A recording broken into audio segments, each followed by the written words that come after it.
Matt here from Runner's Need, and this is the Hoka Clifton 9. So I've been trying the Clifton 9 over the last few months. It's been great to give it a go. I've never tried a Clifton before. The first thing I did was take it out on a 10K run, both road and a bit of Canal as well, to see how it did on that. I found the grip really good, but I think the thing that stood out for me the most right away was that sort of out of the box push off freshness. The early stage meta rocker, as Hoka call it. I have a particular route I do very early on. There is a slight bit of downhill, so it's always a good test of the cushioning. Often my ankles feel a bit creaky, but I put these on and actually felt completely fine, which is a pretty good sign for a shoe that you're putting on for the first time. So in terms of comfort, as well as the cushioning for the actual striking of the foot on the floor, you've also got a gusted tongue, which basically means there's some padding there, so that when you're laced up even a bit tighter, you don't feel that pressure. So there's also a plush heel at the rear.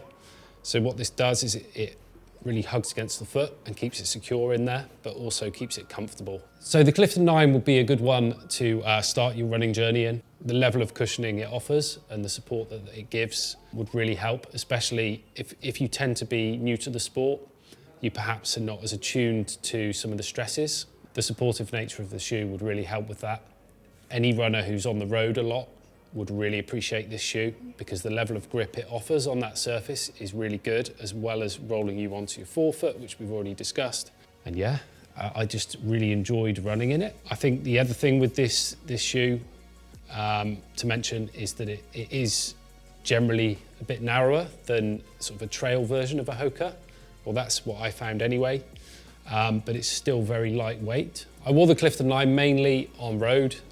My runs tended to be sort of between 8 and 10K, maybe up to 12K.